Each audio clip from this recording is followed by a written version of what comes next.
Entre la mafia corse et la République française se sont tissés des liens troubles depuis 3 générations. Des historiens, des journalistes, des magistrats et des témoins décortiquent les mécanismes obscurs qui ont permis à une organisation criminelle méconnue et pourtant toute puissante de s'exporter sur tous les continents et d'infiltrer les antichambres du pouvoir. Vous écoutez Mafia et République, épisode 1.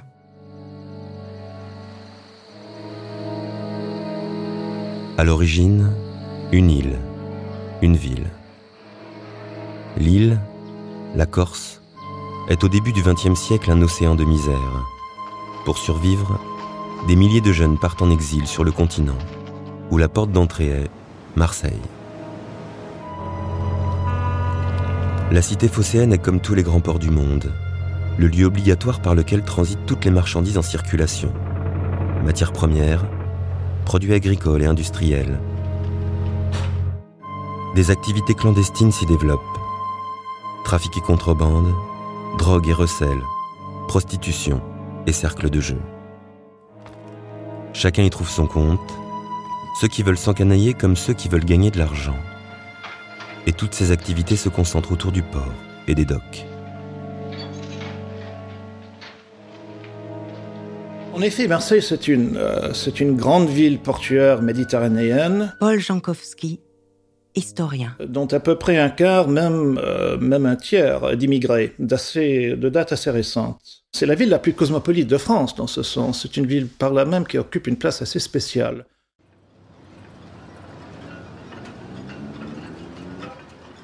Sur 500 000 Marseillais, 100 000 Italiens, les premiers Algériens, et 60 000 Corses installés dans le panier, où fleurissent hôtels insalubres et taudis rafistolés. Les Corses, qui ont quitté avec désolation leur île, découvrent l'indigence des grandes villes.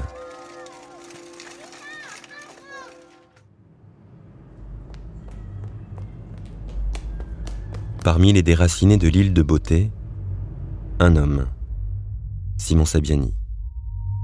Né au centre de la Corse dans le petit village de Casamaccioli, Sabiani débarque à Marseille à 20 ans. Il commence son droit et se lance dans les affaires quand la Première Guerre mondiale éclate. Comme tous les jeunes hommes, les Corses sont envoyés au front en 1914.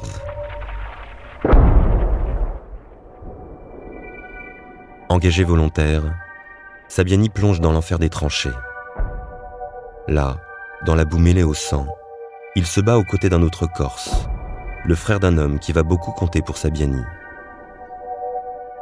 Son nom, Paul Carbone. Originaire de Propriano, Paul Carbone a grandi à Marseille. Turbulent chef de bande, il est arrêté pour coups et blessures et envoyé au Bad Daf, les bataillons disciplinaires d'Afrique où se côtoie l'élite de la voyoucratie.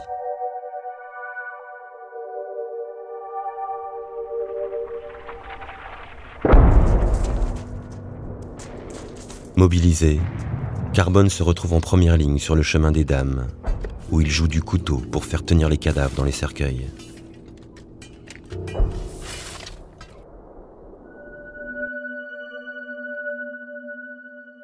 La guerre s'achève. Blessé, Carbone rentre à Marseille. Comme lui, Sabiani rejoint la cité phocéenne, mais pour l'heure, chacun suit son chemin. Sabiani, qui a perdu 3 de ses 4 frères sur le champ de bataille, s'engage en politique avec la haine de la guerre. Il adhère au Parti socialiste, rejoint vite le Parti communiste, avant de fonder la Fédération communiste autonome, qui rayonne sur les quartiers corses de Marseille. C'est ainsi qu'il commence sa vie politique. Paul Jankowski, historien. Et petit à petit, il se fait des partisans dans un quartier très modeste où il habite. Il se trouve des partisans parmi ses voisins, parmi ses amis, quartier d'ouvriers, de modestes employés, de petits fonctionnaires, de douaniers. C'est son tremplin politique à lui. Sabiani fonde le comité de défense des marins du port, anime l'association philanthropique des douaniers corses, regroupe ses soutiens dans l'association Les Amis de Simon Sabiani. Tous les jours, des insulaires qui ne parlent que corse viennent solliciter son aide. Élu conseiller municipal puis conseiller général, l'ambitieux Corse se crée un réseau, en utilisant la méthode la plus classique du système politique de la Troisième République, le clientélisme. C'est un système qui consiste à échanger contre un bulletin de vote des services qu'un protecteur est en mesure de rendre. C'est presque féodal. J'ai rencontré à plusieurs reprises la fille de Sabiani. Elle m'avait raconté comment, jeune fille, elle voyait devant la porte de leur maison des files de quémandeurs qui venaient demander des faveurs, des postes à la mairie, la réduction d'une amende. C'est un arbitrage plutôt favorable dans un conflit administratif. Grégory Oda, historien. C'est une intervention pour que le petit ait un métier, trouve un boulot auprès d'une municipalité, enfin auprès d'une structure locale. Il faut comprendre qu'on n'est jamais le client de quelqu'un pour rien. Parmi les milliers de petits services rendus, Simon Sabiani trouve un logement pour la mère de Paul Carbone. Depuis les tranchées, une amitié sincère lie le politicien à cette famille. Paul Carbone, lui, a quitté Marseille pour l'aventure. Engagé dans les messageries maritimes, la compagnie qui relie la France à ses colonies, il sillonne les mers du monde.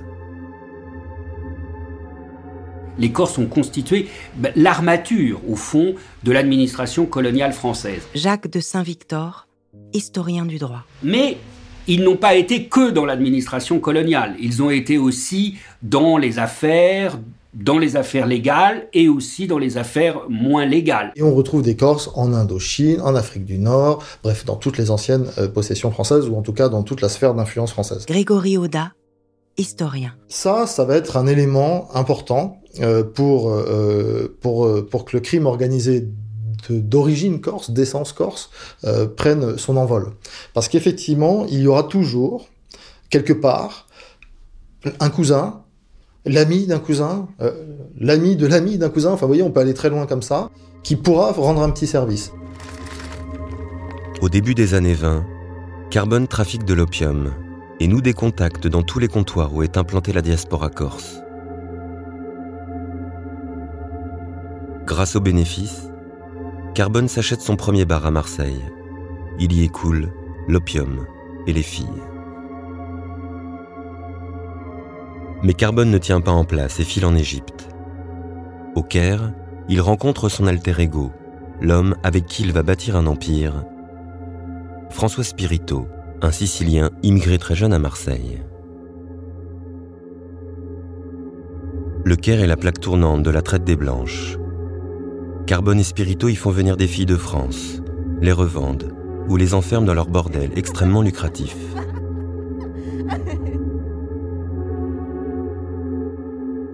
Expulsés d'Égypte au milieu des années 20, les deux hommes rentrent à Marseille et s'y implantent. Donc ces deux hommes-là, s'alliant de manière indissociable, c'est un petit peu la force et la ruse. Vincent Nouzille, journaliste. La brutalité de Spirito, parce qu'en fait il a sous un dehors de quelqu'un de poudré, d'extrêmement maniéré, c'est quelqu'un d'extrêmement violent qui est prêt à tuer pour dominer la scène, la pègre marseillaise. Et puis Carbone, donc, qui a fait les 400 coups et qui n'a absolument peur de rien. Donc les deux font la paire et les deux, ils dominent la ville. L'ascension de Carbone et Spirito est vertigineuse. Ils ont sous leurs ordres une armée de nervis, des gérants de bars autour du quartier de l'Opéra, des maisons closes dans le panier, des contacts en Asie, au Proche-Orient et aux Amériques, où commence à se structurer la mafia sicilo-américaine. Alors évidemment, on ne peut pas faire ça sans avoir des amis et des protections. Il fait mention dans des rapports que j'ai découverts de pots de vin qui sont versés à des policiers de manière à faciliter le trafic dès cette époque-là. En revanche, ils ont aussi besoin de protection politique. À Marseille, c'est évidemment important. Carbone et Spirito rayonnent depuis le quartier de la Joliette au pied du panier, quand, en 1928, Simon Sabiani y est élu député.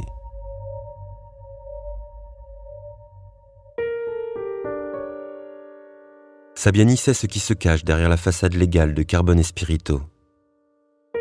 Carbone est le premier truand corso-marseillais dont le moteur est l'investissement et l'expansion. Pour le roi du clientélisme corse, Carbone est une sorte de confrère de l'autre côté du miroir. Sabiani n'est pas là pour les dénoncer. Bien au contraire, il va se servir d'eux. Nous sommes en 1929, année d'élection municipale. Marseille est tenue par le vieux docteur Siméon Flessière qui brigue un 7e mandat. Mais Flessière, accusé d'incarner un socialisme avarié, perd le soutien de son parti. Il se tourne vers Sabiani. Très courtisé, suivi par les Corses de Marseille, Sabiani peut faire basculer le scrutin. Pour le convaincre, Flessière lui promet le poste de premier adjoint. Flessière est vieillissant, Sabiani accepte la proposition. À l'époque, les campagnes sont extrêmement violentes. Chaque candidat a son service d'ordre qui affronte celui de l'adversaire. Simon Sabiani n'a pas de service d'ordre efficace. Paul Carbone va assurer sa sécurité. Tout se passait au début dans les bars. C'était là où les réunions électorales se tenaient. Les tenanciers de ces bars étaient fréquemment des hommes du milieu ou en relation avec le milieu. Et les violences physiques qui pouvaient survenir, vu que ces bars, ces lieux de rencontre, étaient à proximité l'un de l'autre, là, on avait besoin de services un peu spéciaux. Il s'agissait de supprimer l'adversaire, parfois à coups de revolver. Et là, c'est évidemment dans ce domaine que le milieu pouvait servir à quelque chose. La première alliance politico-mafieuse de France naît ici, dans un deal totalement cynique. En échange des hommes de main de Carbone, Sabiani promet qu'en cas de victoire aux élections, il leur réservera des emplois municipaux. C'est surprenant de retrouver ces gens du milieu, finalement, à une poignée de main d'un élu local, assurant sa sécurité, assurant la sécurité de ses meetings. Grégory Audat, historien. Faisant la claque pendant les meetings, éventuellement le coup de poing contre les opposants. On est face à des gens violents, capables d'une grande violence, mais qui sont capables de la conceptualiser, de l'utiliser dans le cadre d'une stratégie. Le jour des élections, on bourre les urnes et on fait voter les morts. Résultat, Flessière est réélu, Sabiani prend le poste de premier adjoint, Carbone dispose du bureau d'embauche.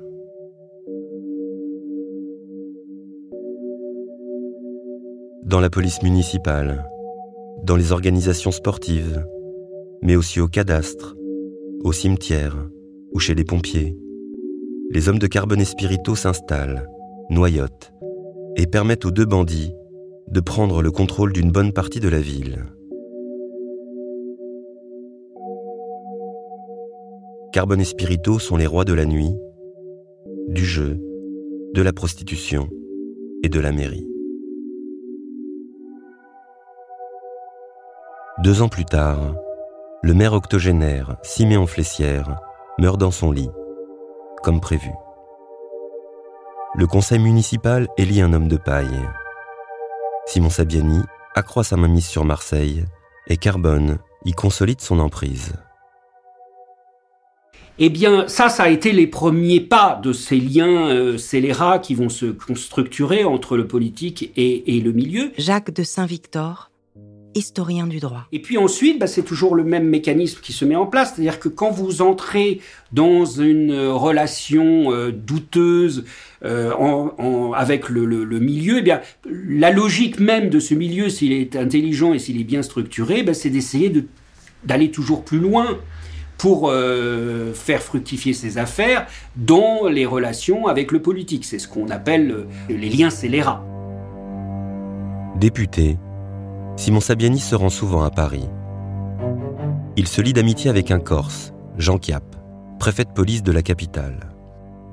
Anticommuniste, antisémite et anti-républicain, Jean Chiappe est une énigme de la Troisième République, contre laquelle il complote.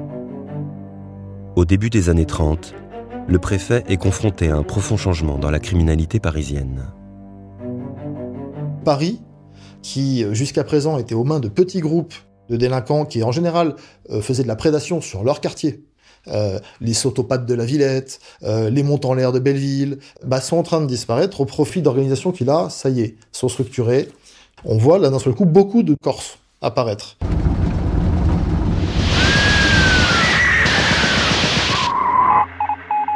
Les Corses importent la vendetta dans la capitale. Le sang coule dans les rues de Paris.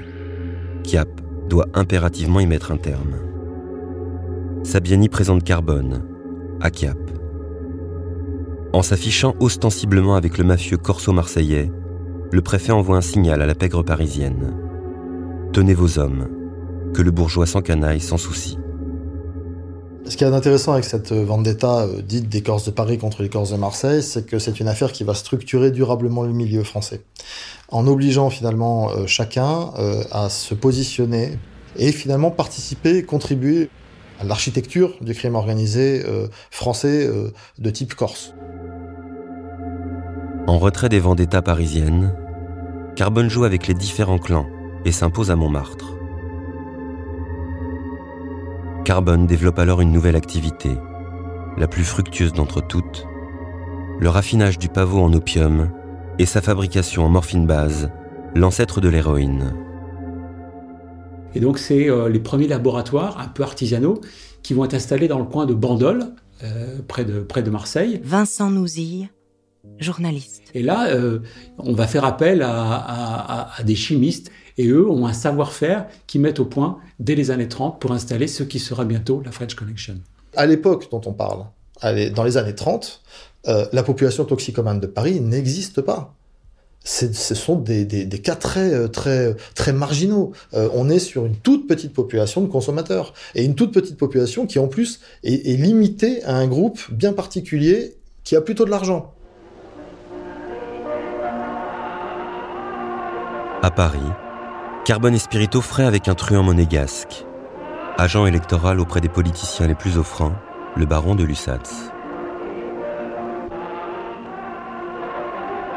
Les trois compères organisent certaines des fêtes somptueuses du Paris des années folles.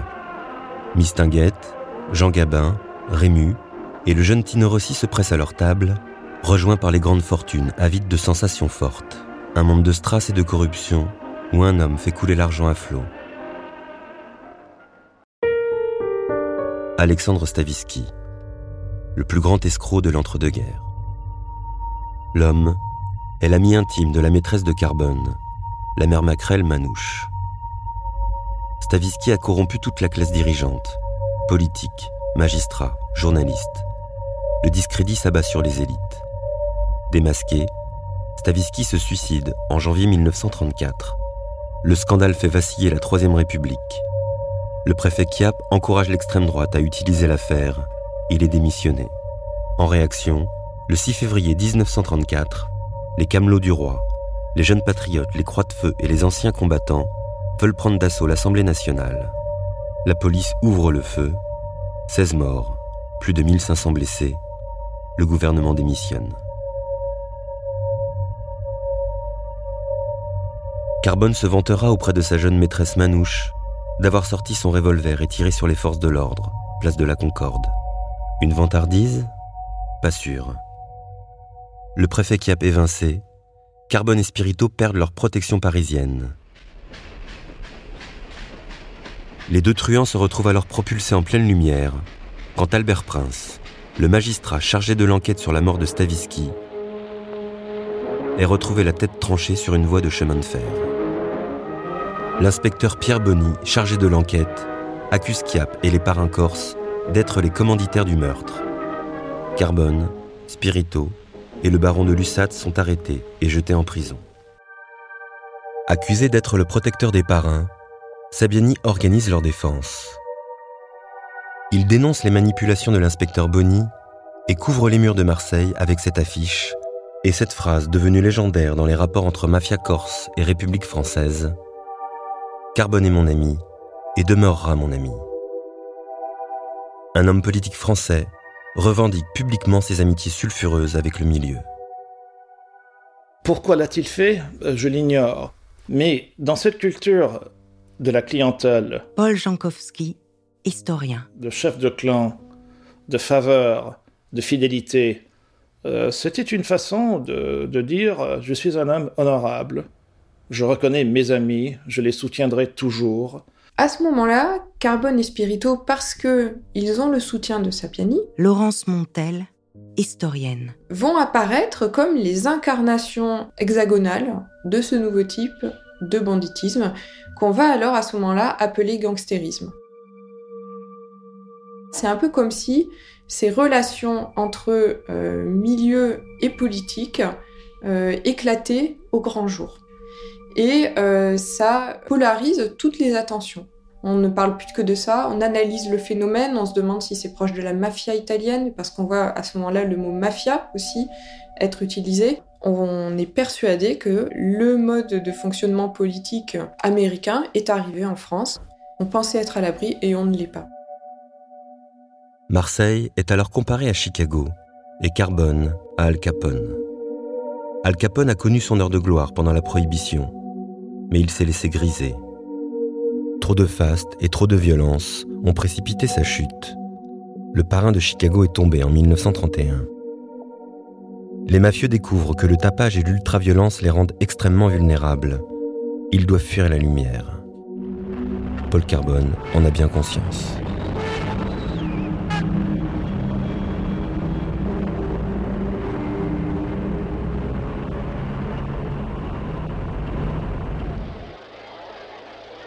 Dans l'affaire Prince, l'accusation de l'inspecteur Bonnier repose sur du vent. Les 3 hommes n'étaient pas sur les lieux le jour du meurtre. Innocentés, Paul Carbone, François Spirito et le baron de Lussat sont libérés.